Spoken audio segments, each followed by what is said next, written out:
Hi friends, welcome back to my channel. ഇന്ന് നമ്മൾ നോക്കാൻ പോകുന്നത് വരവ് എന്ന മലയാള സിനിമയുടെ സ്റ്റോറിയാണ്. ഒരു ചേച്ചിയും 3 സഹോദരന്മാരും ചെറുപ്പത്തിലെ അച്ഛനെയും അമ്മയെയും നഷ്ടപ്പെട്ടതിനാൽ മൂവരും ഒരു പള്ളിയിലാണ് വളരുന്നത്. അച്ഛന്റെയും അമ്മയുടെയും സ്ഥാനത്ത് നിന്ന് ചേച്ചിയാണ് ഇവരെ വളർത്തുന്നത്. വലുതായ ശേഷം ഈ 3 സഹോദരന്മാരും ചേർന്ന് കേരളത്തിൽ ഒരു ടൂറിസം ബിസിനസ് ആരംഭിക്കുന്നു. ചേച്ചിയും അനിയന്മാരുമായി ഇവരുടെ ജീവിതം വളരെ സന്തോഷത്തോടെ മുന്നോട്ട് പോവുകയായിരുന്നു. പോൾസൺ ആണ് ഈ ചിത്രത്തിലെ നായകൻ, അതായത് ജോജു ജോർജ്. മൂത്ത സഹോദരന്റെ പേര് സെബൻ, ഇളയ സഹോദരൻ വില്യം. വില്യം ഒരു പണക്കാരനായ വീട്ടിലെ പെൺകുട്ടിയുമായി പ്രണയത്തിലാകുന്നു. എന്നാൽ വില്യമിന്റെ ഈ പ്രണയം സെബന് തീരെ ഇഷ്ടപ്പെടുന്നില്ല.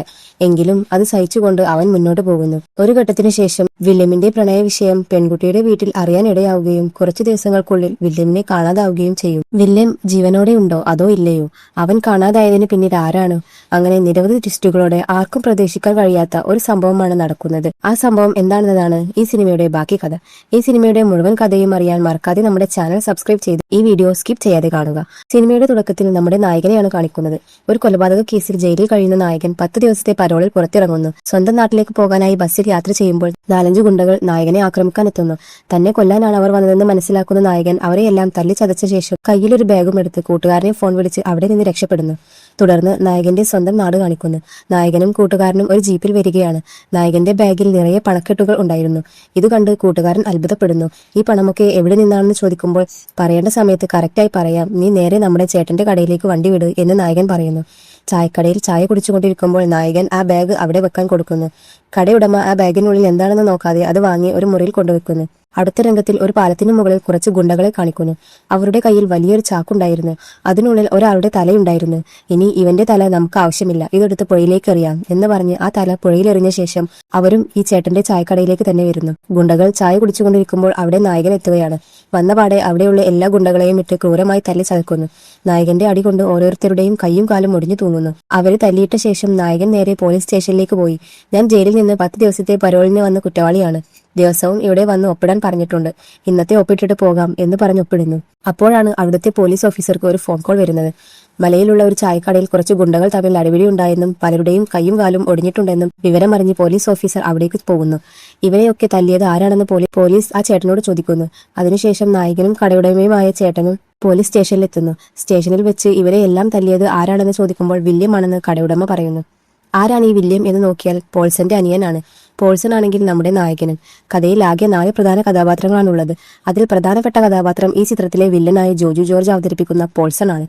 അദ്ദേഹത്തിന് 2 അനിയന്മാരാണുള്ളത്. ഒന്നാമത്തെയാൾ സെബൻ, രണ്ടാമത്തെയാൾ വില്യം. ഇവർ അനാഥരായിരുന്നു. ചെറുപ്പം മുതൽ ചേച്ചിയാണ് ഇവരെ വളർത്തിയത്. ഒരു നിശ്ചിത വയസ്സിന് ശേഷം കേരളത്തിൽ ടൂറിസം ട്രാവൽ ബിസിനസ് തുടങ്ങി സന്തോഷത്തോടെ ജീവിച്ചു വരികയായിരുന്നു. ലില്ലിയാണ് ഇവരുടെ ചേച്ചി. അവർ ഒരു പള്ളിയിൽ മദറാണ്. വില്യമിനെ കുറച്ചു നാളുകൾക്ക് മുൻപ് കാണാതായിരുന്നു. പോൾസൺ തന്നെയാണ് പോലീസ് സ്റ്റേഷനിൽ പരാതി നൽകിയിരുന്നത്. എന്നാൽ ഇതുവരെ അവൻ കാണാതായതിന് ഒരു തെളിവ് ലഭിച്ചിരുന്നില്ല. അവൻ കാണാതായിട്ട് ഏകദേശം 7 വർഷമായി. ഈ 7 വർഷമായി പോൾസൺ ജയിലിലായിരുന്നു. പോൾസൺ എന്തിനാണ് ജയിലിൽ പോയതെന്ന് വെച്ചാൽ വില്യം കാണാതായതിനു ശേഷം അവരുടെ വീട്ടിൽ ആരോ ദുരൂഹ സാഹചര്യത്തിൽ കൊല്ലപ്പെട്ടു. ആ കൊലപാതകം ചെയ്തത് പോൾസൺ ആണ്. ചിലർ മൊഴി കൊടുത്തതിനെ തുടർന്ന് സംശയത്തിന്റെ പേരിൽ 7 വർഷം ശിക്ഷ അനുഭവിച്ചു. 7 വർഷത്തിന് ശേഷം കുടുംബത്തെ കാണാനാണ് പോൾസൺ പരോളിനിറങ്ങിയത്. പുറത്തിറങ്ങിയപ്പോൾ കൂട്ടുകാരനാണ് കൂടെ നിന്ന് പിന്തുണക്കുന്നത്. എന്നാൽ ഇവിടെയാണ് കാര്യം മനസ്സിലാകുന്നത്. തന്റെ അനിയൻ വില്യം എങ്ങനെയാണ് കാണാതായതെന്നും അവന് എന്ത് സംഭവിച്ചുവെന്നും ഈ 10 ദിവസത്തിനുള്ളിൽ അന്വേഷിച്ച് കണ്ടെത്തി അതിന് കാരണക്കാരായവരെ വെറുതെ വിടില്ല എന്ന ലക്ഷ്യത്തോടെയാണ് അവൻ എത്തിയിരിക്കുന്നത്. പോൾസൺ സ്റ്റേഷനിൽ ഒപ്പിട്ട് പുറത്തിറങ്ങുമ്പോൾ പെട്ടെന്ന് സെബൻ വന്ന് നിൽക്കുന്നു.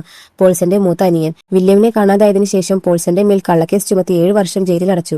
ആ 7 വർഷത്തിനുള്ളിൽ അനിയൻ സെബൻ ഒരു MLA ആയി മാറിയിരുന്നു. ഇതെങ്ങനെ സാധ്യമായി എന്നൊരു സംശയം പോൾസന്റെ മനസ്സിലുണ്ടാകുന്നു. ഇതെല്ലാം കണ്ടെത്തും എന്ന രീതിയിൽ പോൾസൺ സെബനെ തുറച്ചു നോക്കി അവിടെ നിന്ന് പോകുന്നു. നേരെ ചേച്ചിയെ കാണാനാണ് പോൾസൺ പോകുന്നത്. ചേച്ചിയെ കണ്ടതും 2 പേർക്കും വലിയ സന്തോഷമാകുന്നു. അവർ വില്യമിനെ ഓർത്ത് സങ്കടപ്പെടുന്നു.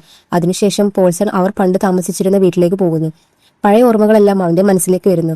സന്തോഷത്തോടെ ജീവിച്ച ആ ജീവിതത്തിൽ ഇന്ന് വില്യം കൂടെ ഇല്ലല്ലോ എന്നോർത്ത് അവൻ വല്ലാതെ വിഷമിക്കുന്നു. വില്യം ജീവനോടെ ഉണ്ടോ അതോ ഇല്ലെങ്കിൽ അവന്റെ മരണത്തിന് ആരാണ് കാരണം എന്ന് കണ്ടെത്തിയേ മതിയാകൂ എന്ന് അവൻ ഉറപ്പിക്കുന്നു. 7 വർഷങ്ങൾക്ക് മുൻപ് പോൾസൺ, വില്യം, സെബൻ, ചേച്ചി ലില്ലി എന്നിവർ വളരെ സന്തോഷത്തോടെയാണ് ജീവിച്ചിരുന്നത്. അവർക്കിടയിൽ വലിയ പ്രശ്നങ്ങളൊന്നും ഉണ്ടായിരുന്നില്ല. എന്നാൽ ഒരു ചെറിയ പ്രശ്നം ഉണ്ടാകുന്നു. കാണാതായ വില്യം ലിഷ എന്നൊരു പെൺകുട്ടിയെ പ്രണയിക്കുന്നുണ്ടായിരുന്നു. അവൾ ഒരു പണക്കാരനായ രാഷ്ട്രീയക്കാരന്റെയും ബിസിനസ്സുകാരന്റെയും മകളായിരുന്നു. ഒരു ദിവസം ഇരുവരും ഒരു റൂമിൽ ഒന്നിച്ചിരിക്കുമ്പോൾ ലിഷയുടെ അച്ഛൻ ഇതറിയുകയും മകളെ മറ്റൊരു പയ്യന്റെ കൂടെ കണ്ട് സംശയിച്ച അയാൾ മകളെ വഴക്കു പറഞ്ഞ് കൂട്ടിക്കൊണ്ടുപോകുന്നു. അതിനുശേഷം ഒരാഴ്ചയോളം അവർ തമ്മിൽ സംസാരിക്കുന്നില്ല. കാരണം ലിഷയുടെ അച്ഛൻ അവർക്കെതിരെ തിരിഞ്ഞിരുന്നു. വില്യം ഈ വിവരങ്ങളെല്ലാം പോൾസനോട് പറയുന്നു. എന്തായാലും സാരമില്ല, ഞാൻ അവരുടെ വീട്ടിൽ പോയി സംസാരിക്കാം എന്ന് പോൾസണും ചേച്ചിയും പറയുന്നു. എന്നാൽ തൊട്ടടുത്ത ദിവസം വില്യമിനെ കാണാതാകുന്നു. പോൾസണും സെബനും എവിടെയൊക്കെ തിരഞ്ഞിട്ടും അവനെ കണ്ടെത്താനായില്ല. ഒടുവിൽ അവർ പോലീസിൽ പരാതി നൽകുന്നു. നിങ്ങളുടെ അനിയൻ അവസാനമായി എവിടെയാണ് പോയത്? ആരെയാണ് കണ്ടത്? നിങ്ങൾക്ക് ആരുടെയെങ്കിലും മേൽ സംശയമുണ്ടോ എന്നൊക്കെ പോലീസ് ഓഫീസർ പോൾസണോടും സെബനോടും ചോദിക്കുന്നു. ഇല്ല, ഞങ്ങൾക്ക് ആരുടെ മേലും സംശയമില്ല. അവൻ ലിഷ എന്നൊരു പെൺകുട്ടിയെ പ്രണയിക്കുന്നുണ്ടായിരുന്നു. അവളുടെ അച്ഛൻ ഒരു രാഷ്ട്രീയക്കാരനാണ്. അയാളെ വിളിച്ച് ചോദ്യം ചെയ്യണമെന്ന് പറയുമ്പോൾ ഞങ്ങൾക്ക് അങ്ങനെയൊന്നും പോയി ചോദ്യം ചെയ്യാൻ കഴിയില്ല. എങ്കിലും നിങ്ങൾ പറയുന്നത് കൊണ്ട് ഞാൻ അയാളെ പോയി ചോദ്യം ചെയ്യാം എന്ന് പോലീസ് ഓഫീസർ പറയുന്നു. അങ്ങനെ പോൾസനെയും കൂട്ടി ആ പോലീസ് ഓഫീസർ ലിഷയുടെ അച്ഛനെ ചോദ്യം ചെയ്യാനായി പോകുന്നു.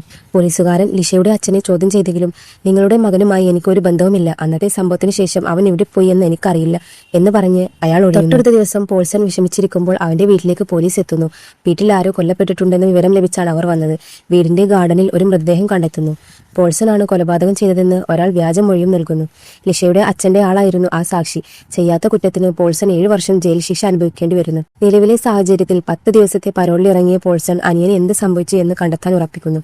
വില്യമിന്റെ പേര് പറഞ്ഞുകൊണ്ട് പോൾസൺ ഓരോ തെറ്റുകൾ ചെയ്യാൻ തുടങ്ങുന്നു. ചായക്കടയിലെ ഗുണ്ടകളെ തല്ലിയതും ബസ്സിൽ വെച്ച് ആക്രമിക്കാൻ വന്നവരെ തല്ലിയതുമെല്ലാം പോൾസൺ ആണെങ്കിലും ഇതെല്ലാം ചെയ്യുന്നത് വില്യം ആണെന്ന് പോലീസിനെ വിശ്വസിപ്പിക്കാൻ അവൻ തന്ത്രപൂർവ്വം വഴിയൊരുക്കുന്നു. പോലീസ് വല്ലാതെ കുഴങ്ങുന്നു. വില്യം 7 വർഷത്തിന് ശേഷം തിരിച്ചു വന്ന് പ്രതികാരം ചെയ്യുകയാണോ എന്നവർ സംശയിക്കുന്നു. ഇതിനിടയിൽ പണ്ട് വില്യമിന്റെ കേസ് അന്വേഷിച്ച പോലീസ് ഓഫീസർ പോൾസന്റെ ചേച്ചി ലിലിയെ കണ്ട് ഉപദ്രവിക്കുകയും ക്രൂരമായി പീഡിപ്പിക്കുകയും ചെയ്യുന്നു. വിവരം അറിഞ്ഞ പോൾസൺ അന്നു രാത്രി ലഹരിയിലായിരുന്ന ആ പോലീസ് ഓഫീസറെ സ്റ്റേഷനിൽ കയറി ക്രൂരമായി കൊലപ്പെടുത്തി സ്റ്റേഷൻ മുഴുവൻ കത്തിച്ചു കളയുന്നു. അവിടെയും ഇതെല്ലാം ചെയ്തത് വില്യം ആണെന്ന രീതിയിലുള്ള തെളിവുകൾ അവൻ ബാക്കി വെക്കുന്നു. ഒരു പോലീസ് സ്റ്റേഷൻ കത്തിക്കുകയും ഓഫീസറെ കൊല്ലുകയും ചെയ്തതോടെ കേസ് CBI ഏറ്റെടുക്കുന്നു. പോൾസൺ തന്നെയാണ് ഇതിന് പിന്നിലെന്ന് ചില പോലീസുകാർ സംശയിക്കുന്നുണ്ടെങ്കിലും അവന് ശക്തമായ തെളിവുകളുണ്ടായിരുന്നു. തുടർന്ന് പോൾസൺ രാഷ്ട്രീയക്കാരനായ വില്ലന്റെ അടുത്തേക്ക് കാര്യങ്ങൾ നീക്കുന്നു. ഇപ്പോഴത്തെ സാഹചര്യത്തിൽ നമ്മുടെ നായകൻ പോൾസൺ ഒരു തീരുമാനമെടുക്കുന്നു. അതെന്താണെന്ന് വെച്ചാൽ എന്റെ അനിയന് എന്തോ പ്രശ്നം സംഭവിച്ചിട്ടുണ്ട്. ഏതാണ്ട് 7 വർഷമായി എന്റെ അനിയനെ കാണാതായിട്ട്.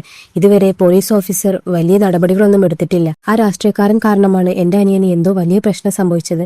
എന്നാൽ ആ രാഷ്ട്രീയക്കാരന്റെ കൂടെ എന്റെ അനിയനെ കൊലപ്പെടുത്താൻ ആരൊക്കെ പിന്തുണച്ചിട്ടുണ്ടാകും എന്ന് അവൻ സംശയിക്കുന്നു. ഈ 10 ദിവസത്തിനുള്ളിൽ തന്റെ അനിയന് എന്തു പറ്റിയെന്ന് കണ്ടുപിടിക്കണം. അതുപോലെ തന്നെ എന്റെ ചെറിയ അനിയൻ സെബൻ എന്തിനാണ് ആവശ്യമില്ലാതെ ആ രാഷ്ട്രീയക്കാരനൊപ്പം ചേർന്ന് ഇന്ന് MLA സ്ഥാനത്തിരിക്കുന്നത്? സെബൻ MLA ആയതിനു പിന്നിൽ ഈ വില്ലനാണെന്ന് പോൾസൺ മനസ്സിലാക്കുന്നു. പോൾസൺ ലിഷയെ പോയി കണ്ട് സത്യങ്ങൾ ചോദിച്ചറിയുന്നു. സത്യത്തിൽ നീ വില്യമിനെ പ്രണയിച്ചിരുന്നോ? നിങ്ങൾക്കിടയിൽ എന്താണ് സംഭവിച്ചത്? അവസാനമായി എന്താണ് നടന്നത് എന്നൊക്കെ ചോദിക്കുമ്പോൾ അവസാനമായി എന്റെ അച്ഛൻ വന്ന് ഭീഷണിപ്പെടുത്തി. അതിനുശേഷം ഞാൻ പുറത്തിറങ്ങിയിട്ടില്ല. അവനെ കാണാതായി. അവനെ എനിക്ക് തിരികെ കിട്ടുമോ ഇല്ലയോ? അവൻ എവിടെയുണ്ട്? എന്തെങ്കിലും വിവരം അറിയുമെങ്കിൽ ഒന്ന് പറയൂ എന്ന് ആ പെൺകുട്ടി ചോദിക്കുമ്പോൾ പോൾസണ് മറുപടി പറയാൻ വാക്കുകളില്ല. കാരണം അവനും അനിയനെ നഷ്ടപ്പെട്ട സങ്കടത്തിലായിരുന്നു. അങ്ങനെ അവരവിടെ നിന്ന് തിരിച്ചു വരുന്നു. ഈ സമയത്ത് വില്ലന്റെ ആളുകൾ നേരിട്ട് പോൾസനെ ടാർഗറ്റ് ചെയ്യാൻ തുടങ്ങുന്നു. പോൾസണുമായി അടുത്ത ബന്ധമുള്ള സുഹൃത്തുക്കൾ, ആ ചായക്കടയിലെ സുഹൃത്തുക്കൾ ഇവരെ എല്ലാം വകവരുത്തണമെന്ന ലക്ഷ്യത്തോടെ വരുന്നു. അപ്പോഴാണ് ഒരു കാര്യം മാറുന്നത്. അതായത് ഇപ്പോൾ വില്ലന് ഒരു മകനുണ്ട്. അവനെ വെച്ച് പോൾസണുമായി അടുത്ത ബന്ധമുള്ളവരെ എല്ലാം ചോദ്യം ചെയ്യാൻ പറയുന്നു. ഈ കൊലപാതകങ്ങളെല്ലാം ചെയ്യുന്നത് പോൾസൺ അല്ലേ എന്ന് അറിയാൻ. എന്നാൽ അവരാരും സത്യം പറയില്ല. ഒരു ഘട്ടത്തിന് ശേഷം പോൾസണുമായി അടുത്ത ബന്ധമുള്ള ആ ചായക്കട ഉടമയായ കൂട്ടുകാരനെയും ജീപ്പിൽ വന്നവനെയും എല്ലാം അവൻ കൊലപ്പെടുത്തുന്നു. ഈ കൊലപാതകങ്ങളൊന്നും സഹിക്കാൻ കഴിയാതെ പോൾസൺ ഇതിന് പിന്നിൽ ആരൊക്കെയാണെന്ന് കണ്ടുപിടിച്ച് അവരെ കൊലപ്പെടുത്തണമെന്ന് ഉറപ്പിച്ച് പൂർണ്ണ ഫോമിൽ ഇറങ്ങുന്നു. ഇതിലൊരു കാര്യം, ഇതെല്ലാം ചെയ്യുന്നത് വില്യമാണെന്ന് അവൻ തെളിയിക്കേണ്ടതുണ്ട്. അതുമാത്രമല്ല, പോലീസ് സ്റ്റേഷൻ കത്തിച്ച് പോലീസ് ഓഫീസർ മരിച്ച് കേസ് CBI അന്വേഷിച്ചുകൊണ്ടിരിക്കുകയാണ്. ഒരു വശത്ത് പോൾസൺ ദിവസവും പോലീസ് സ്റ്റേഷനിൽ വന്ന് ഒപ്പിടുന്നുണ്ട്. ഈ സമയത്താണ് ലിഷയുടെ അച്ഛനെ പോൾസൺ ടാർഗറ്റ് ചെയ്യുന്നത്. അതായത് വില്യമിന് എന്തു പറ്റിയെന്നറിയാൻ. അങ്ങനെ ഒരു ദിവസം അതിനെക്കുറിച്ച് അന്വേഷിക്കാൻ അവരുടെ വീട്ടിലേക്ക് പോകുന്നു. അതിനു മുമ്പ് സെബന് ഇനി MLA പദവി ലഭിക്കില്ല എന്ന് ലിഷയുടെ അച്ഛൻ ഉറപ്പിച്ചു പറയുന്നു. ഇത് കേട്ടതും സെബന് വലിയ ഞെട്ടലാകുന്നു. കാരണം ഇത്രയും നാൾ ജ്യേഷ്ഠനോട് ശത്രുത പുലർത്തി ഇവിടെ എത്തിയിട്ട് പെട്ടെന്ന് MLA പദവി ഇല്ലെന്ന് പറയുമ്പോൾ എന്ത് ചെയ്യണം എന്നറിയാതെ അവൻ അവിടെ നിന്ന് പോകുന്നു. അങ്ങനെ പോയി ഒരു പള്ളിയുടെ മുകളിൽ നിന്ന് തന്റെ കുറ്റബോധമെല്ലാം ചിന്തിക്കുന്നു. യഥാർത്ഥത്തിൽ അപ്പോഴാണ് വില്യമിന് എന്ത് പറ്റി എന്ന് പറയാൻ പോകുന്നത്. അതായത് 7 വർഷം മുമ്പ് ഒരു ദിവസം വില്യം ഒരു ഫോട്ടോഷൂട്ടിനായി പോകുന്നു എന്ന് പറഞ്ഞ് സെബനാണ് അവനെ കൂട്ടിക്കൊണ്ടുപോയത്. എന്നാൽ ഇതിനു മുമ്പ് വില്യം ആ പെൺകുട്ടിയെ പ്രണയിക്കുന്നത് സെബന് തീരെ ഇഷ്ടമല്ലായിരുന്നു. ലിഷയുടെ അച്ഛനെ ഇവർ പ്രണയിക്കുന്ന കാര്യം അറിയാൻ കഴിഞ്ഞപ്പോൾ ഇവനെ വകവരുത്തണം എന്ന് പറഞ്ഞ് സെബനെ വെച്ച് വില്യമിനെ ആളൊഴിഞ്ഞ സ്ഥലത്തേക്ക് വരാൻ പറയുന്നു. ആ സ്ഥലത്ത് വെച്ച് ലിഷയുടെ അച്ഛൻ വന്ന് വില്യമിനെ ക്രൂരമായി ആക്രമിക്കുന്നു. കൂടെ പിറന്ന സഹോദരൻ സഹോദരൻ അവൻ മരിച്ചാൽ മതി എന്ന് കരുതി അവനെ ഉപേക്ഷിച്ചു പോകുന്നു. അതിനുശേഷമാണ് ലിഷയുടെ അച്ഛൻ വില്യമിനെ കൊലപ്പെടുത്തി ഒരു സ്ഥലത്ത് കുഴിച്ചു മൂടുന്നത്. മറുഭാഗത്ത് സെബിന് MLA പദവിയും നൽകുന്നു. ഇതെല്ലാം തകർക്കാനായി പോൾസൺ എവിടെയെങ്കിലും ഉണ്ടെങ്കിൽ ഈ കേസ് കണ്ടുപിടിച്ച് നമ്മളെ തകർക്കും എന്നതുകൊണ്ട് അവനെ ജയിലിലടക്കാൻ വേണ്ടി അവന്റെ വീട്ടിൽ ഒരു കൊലപാതകം നടത്തി ആ മൃതദേഹം അവിടെയിട്ട് പോൾസന്റെ മേൽ കുറ്റം ചുമത്തി അവനെ ജയിലിലടക്കുന്നു. 7 വർഷത്തിനു ശേഷമാണ് ഈ സത്യം പോൾസൺ അറിയുന്നത്, അതായത് വില്യമിനെ കൊലപ്പെടുത്തി എന്ന സത്യം. ഈ സത്യം തന്റെ ചേച്ചി ലില്ലിയോട് പറയാതെ പോൾസൺ കളത്തിലിറങ്ങി എല്ലാവരെയും വകവരുത്തുന്നു. ഒരു ഘട്ടത്തിനു ശേഷം സബനെയും പോൾസൺ വകവരുത്തുന്നു. കൂടെ ഇരുന്ന് സ്വന്തം അനിയനെ തന്നെ കൊന്നല്ലോടാ എന്ന് പറഞ്ഞ്. മറുഭാഗത്ത് ഇനി ബാക്കിയുള്ളത് ലിഷയുടെ അച്ഛൻ മാത്രമാണ്, അതായത് ഈ സിനിമയിലെ മെയിൻ വില്ലൻ. നിന്റെ മകളെ പ്രണയിച്ചത് ഒരു വലിയ കുറ്റമാണ്. അവർ രണ്ടുപേരും കല്യാണം കഴിച്ചിരുന്നെങ്കിൽ ഇന്ന് സന്തോഷത്തോടെ ജീവിക്കുമായിരുന്നു. എന്നാൽ അവനെ കൊന്ന് അവന്റെ ജീവിതം തകർത്തല്ലോടാ എന്ന് പറഞ്ഞ് പോൾസൺ വില്ലനെയും വകവരുത്തുന്നു. അതിനുശേഷം പോൾസൺ ചായക്കടക്കാരന്റെ ചെറിയ കുട്ടിയെ ഒരു സ്ത്രീയുടെ കയ്യിൽ ഏൽപ്പിച്ച് ഈ നാട് വിട്ടുപോകുന്നു. കുറച്ചു വർഷങ്ങൾക്ക് ശേഷമാണ് കാണിക്കുന്നത്. ആ ചായക്കട ഉണ്ടായിരുന്ന വീട് വൃത്തിയാക്കുമ്പോൾ ആ വീടിനുള്ളിൽ നിന്ന് ഒരു ബാഗ് ലഭിക്കുന്നു. ആ ചെറിയ കുട്ടിയായിരുന്ന കുടുംബത്തിനാണ് ആ ബാഗ് ലഭിക്കുന്നത്. ആ ബാഗ് തുറന്നു നോക്കുമ്പോൾ അതിൽ നിറയെ പണക്കെട്ടുകളുണ്ട്. ആ പണക്കെട്ടുകൾ ആ കുടുംബത്തിന് നൽകിയിട്ട് പോൾസൺ വീണ്ടും ജയിലിലേക്ക് തന്നെ പോകുന്നു. അടിസ്ഥാനപരമായി ഈ സിനിമ ഒരു കുടുംബത്തിന്റെ പ്രതികാര കഥയാണെന്ന് പറയാം. അതായത് 3 ആൺമക്കളും ഒരു ചേച്ചിയും അനാഥരായി വളരുന്നു. വില്യം ഒരു പെൺകുട്ടിയെ പ്രണയിക്കുന്നു. ഇത് സെവന് ഇഷ്ടപ്പെടുന്നില്ല. പെൺകുട്ടിയുടെ വീട്ടുകാർക്കും ഇഷ്ടപ്പെടുന്നില്ല. അതിനാൽ വില്യമിന്റെ സഹോദരൻ സെവനും ആ പെൺകുട്ടിയുടെ അച്ഛനും ചേർന്ന് വില്യമിനെ കൊലപ്പെടുത്തുന്നു. ഇതിന് പ്രതികാരം ചെയ്യാനാണ് നമ്മുടെ നായകൻ രംഗത്തിറങ്ങുന്നത്. അടുത്തൊരു സിനിമയായി നമുക്ക് വീണ്ടും കാണാം. അതുവരേക്കും ബൈ.